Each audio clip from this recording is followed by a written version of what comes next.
सन 2002 में Iraq war के दौरान अमेरिकन फोर्सेस के पास एक वेपन था जिसका नाम किसी न्यूज चैनल ने कभी नहीं लिया। वो वेपन कोई बॉम्ब नहीं था, कोई मिसाइल नहीं था, वो वेपन एक आवाज थी। इराकी सोल्जर्स जो बंकर्स में छुपे थे, जो लड़ने के लिए तैयार थे, अचानक उन्होंने अपने जहन के अंदर एक आवाज सुनी। कोई स्पीकर नहीं था, कोई रेडियो नहीं था, सिर्फ अंदर से एक आवाज आई कि अल्लाह कमांड्स यू टू सरेंडर, और वो सरेंडर कर गए। ये कोई क्लासिफाइड इंफॉर्मेशन नहीं है, ये यूएस गवर्नमेंट का रजिस्टर्ड पेटेंट है। पेटेंट नंबर US 64702141 और आप इसे गूगल कर सकते हैं। तो अगर सन 2002 में वो किसी के जहन में अल्लाह सुब्हानहू तआला की आवाज नाउजुबिल्लाह डाल सकते हैं, तो क्या सन 2026 में वो आसमान में होलोग्राफिक इमेजेस दिखाकर किसी को कायल नहीं कर सकते कि हजरत ईसा अलैहिस्सलाम का नुज़ूल हो चुका है। दुनिया में इस वक्त 5 अरब से ज्यादा लोग ऐसे हैं जो एक डिवाइन इवेंट का इंतजार कर रहे हैं। मुसलमान, क्रिश्चियंस इस वक्त वेट कर रहे हैं उस डिवाइन मोमेंट का, उस वापसी का, एक मसीहा का, एक ऐसा मसीहा जो आकर इस दुनिया को राह रास्त पर रखे। और सिर्फ ये मुसलमान और क्रिश्चियंस ही इंतजार नहीं कर रहे।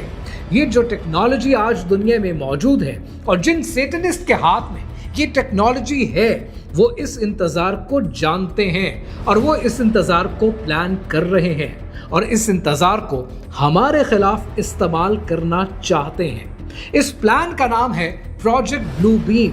लेकिन आज मैं आपको सिर्फ प्रोजेक्ट ब्लू बीम नहीं बता रहा, मैं आपको बता रहा हूं कि वो क्या चीज है जो प्रोजेक्ट ब्लू बीम है और प्रोजेक्ट ब्लू बीम को इंप्लीमेंट करने को पॉसिबल बनाती है। और वो कहानी आज से 2000 साल पहले शुरू हुई। कहानी क्या है, आइए समझते हैं।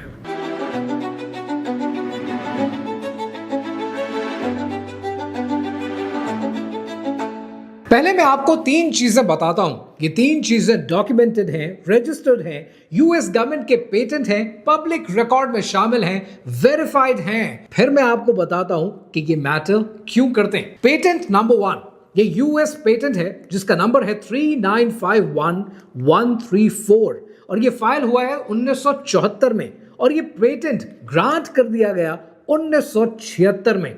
ये पेटेंट कहता है कि it's an apparatus and method for remotely monitoring and altering brain waves। यानी ये पहला पेटेंट है कि जिसमें कहा गया है कि हम किसी के भी जहन में ब्रेन वेव्स को दूर से मॉनिटर कर सकते हैं और ऑल्टर कर सकते हैं। कब ग्रांट किया गया? 1976 में। फिर आता है यूएस का पेटेंट नंबर 2 जो कि काबिल जिक्र है और ये पेटेंट है जिसका नंबर है 5159703। ये फाइल किया गया 1989 में और ये ग्रांट कर दिया गया 1992 में। ये पेटेंट है साइलेंट सब्लिमिनल प्रेजेंटेशन सिस्टम यानी elf waves direct mind influence, जिसके लिए किसी एक्सटर्नल साउंड सुनने की जरूरत नहीं है। कोई बाहर से नहीं सुन सकता, सिर्फ वो जिसको टारगेट किया गया है सिर्फ वो सुन सकता है और ये 1992 में क्रेडिट किया गया, ग्रांट किया गया। फिर आता है पेटेंट नंबर 3 जिसका नंबर है 6470214B1। 1996 में फाइल हुआ और सन 2002 में इसे ग्रांट कर दिया गया। यह है method and device for implementing the radio frequency hearing effect यानी वॉइस टू स्कल। दरमियान में कोई कम्युनिकेशन चैनल नहीं है। कंफर्म्ड यूज हुआ है ये इराक की वॉर में और ये साइऑप्स के लिए इस्तेमाल किया गया। यानी 3 पेटेंट 1976 से लेकर सन 2002 तक सब पब्लिक रिकॉर्ड में है। तो फिर नेचुरली एक सवाल बनता है कि ये टेक्नोलॉजी अगर सन 2002 में थी तो 2026 में क्या है जो क्लासिफाइड है? और ये सबसे अहम सवाल है। अब जरा समझते हैं प्रोजेक्ट ब्लू बीम को। जो लोग ऑलरेडी प्रोजेक्ट ब्लू बीम को जानते हैं आपके लिए रिफ्रेशर हो जाएगा और जो नहीं जानते उन्हें पूरी पिक्चर क्लियर हो जाएगी। प्रोजेक्ट ब्लू बीम और इसकी पूरी कहानी को मैंने डिटेल में अपनी इस वीडियो में कवर किया है। ये साल है 1994 का। कनाडा का एक जर्नलिस्ट सर्गी मोनास्ट एक डॉक्यूमेंट पेश करता है। उसने कहा कि नासा और ग्लोबल एलीट्स का एक प्लान है और ये प्लान वो 4 स्टेजेस में पूरा करना चाहते हैं। पहली स्टेज के अंदर फेक आर्कियोलॉजिकल डिस्कवरीज आपको दिखाई जाएंगी ताकि रिलीजन को पूरी दुनिया में, चाहे कोई भी मजहब क्यों ना हो, उसे डिस्क्रेडिट किया जा सके। अब जरा 1 मिनट के लिए पिछली रीसेंट न्यूज को जो पिछले चंद सालों में आई है जरा गौर से देखें। आपको बताया जाता है कि 1.5 लाख साल पहले का एक डायनासोर मिला है, 50,000 साल पहले की हड्डियां नजर आई हैं, जबकि दुनिया के रिसर्चर्स किताबें लिखते हैं कि ये दुनिया एक यंग वर्ल्ड है। जूडाइज्म का अगर कैलेंडर उठाकर देखें तो वो कैलेंडर 6000 साल पुराना है और वो कैलेंडर अपना शुरू करते हैं हजरत आदम अलैहिस्सलाम से, यानी इट्स ए यंग वर्ल्ड। लेकिन आपको आर्कियोलॉजिकल डिस्कवरीज फेक बताई जाती हैं ताकि आप ईमान ले आएं और आप मजहब को मानना बंद कर दें। सर्गी मोनास कहता है कि स्टेज 2 के अंदर आसमान में होलोग्राम्स दिखाए जाएंगे हर मजहब के मसीहा के, और इन सब को मर्ज करके एक ग्लोबल गॉड बनाया जाएगा। और आपने रिसेंटली देखा है कि फार ईस्ट में ऐसे एक्सपेरिमेंट्स होते हुए नजर आए हैं और इंटरनेट इन एक्सपेरिमेंट्स से भरा पड़ा है।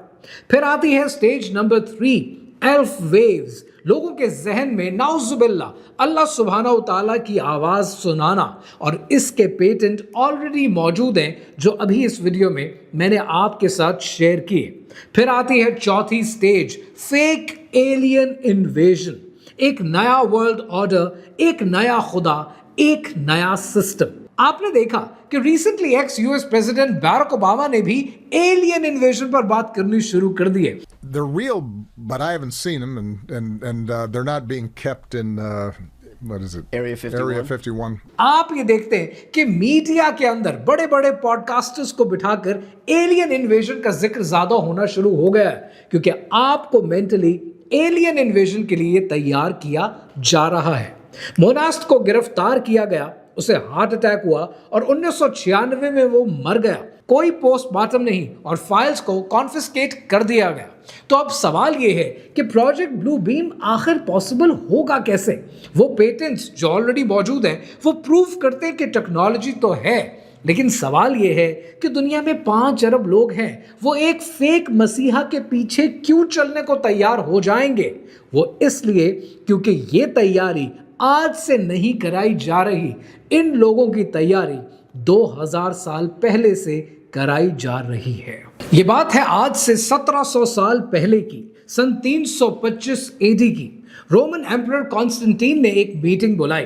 तारीख में इस मीटिंग को आज आप काउंसिल ऑफ नेसिया के नाम से जानते हैं। इस मीटिंग को 318 बिशप्स ने अटेंड किया। मीटिंग बुलाई गई एम्परर कॉन्स्टेंटीन की जानिब से, और कॉन्स्टेंटीन जिसका रिलीजियस बिलीफ उस जमाने में सोल इन्विक्टस था, यानी सन गॉड की वर्शिप, सन गॉड की इबादत, और वो एक पेगन एम्परर था।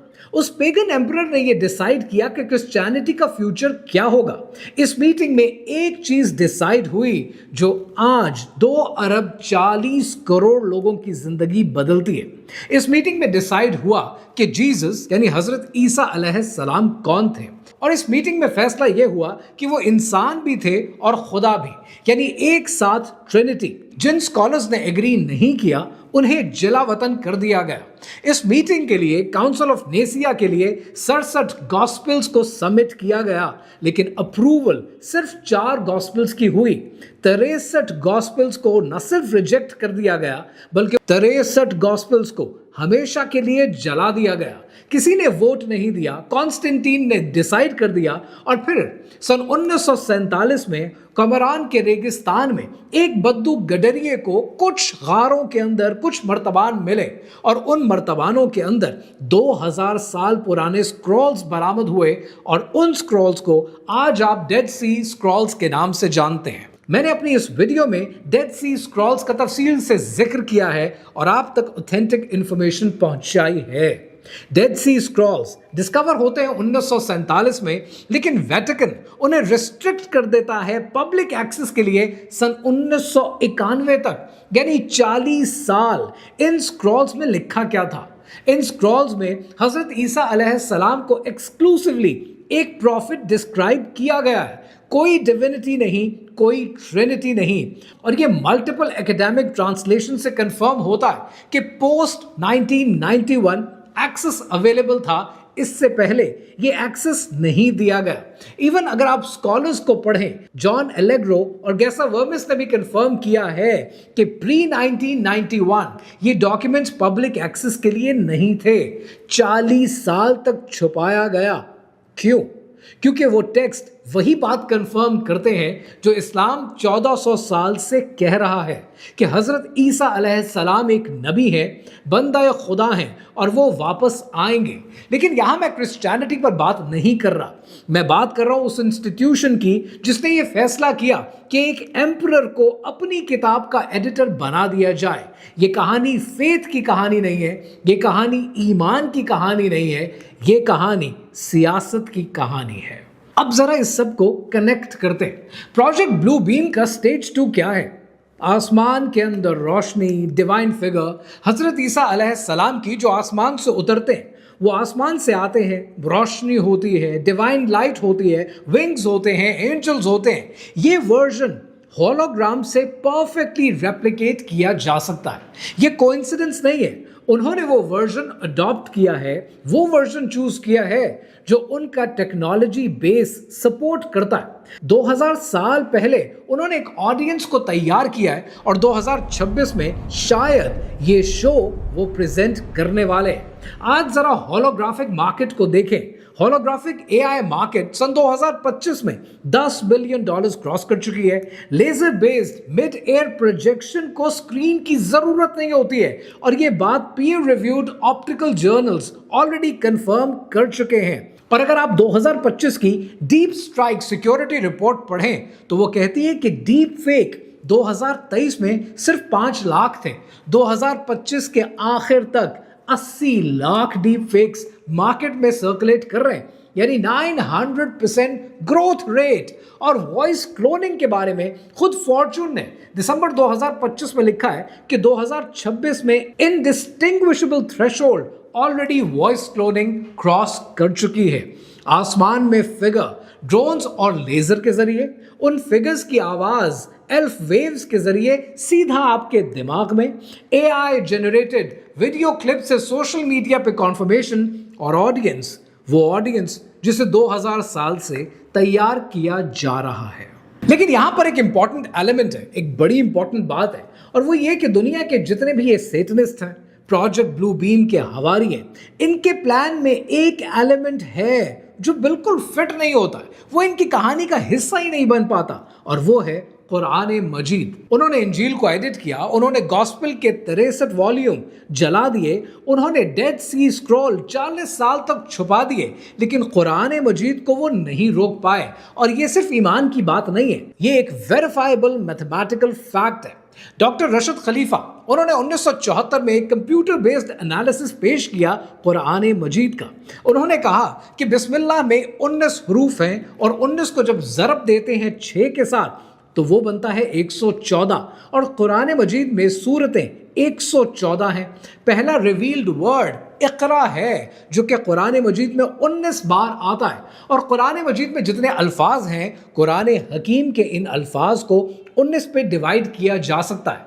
ये कोड इतना लेयर्ड है कि अगर आप एक हर्फ भी चेंज करने की कोशिश करें, नाउज़ुबिल्लाह, तो पूरी मैथमेटिकल इक्वेशन, पूरा मैथमेटिकल सिस्टम वो कोलैप्स कर जाता है। और कोई इंसान 7वीं सदी ईस्वी में ये डिजाइन करने की सलाहियत नहीं रखता था।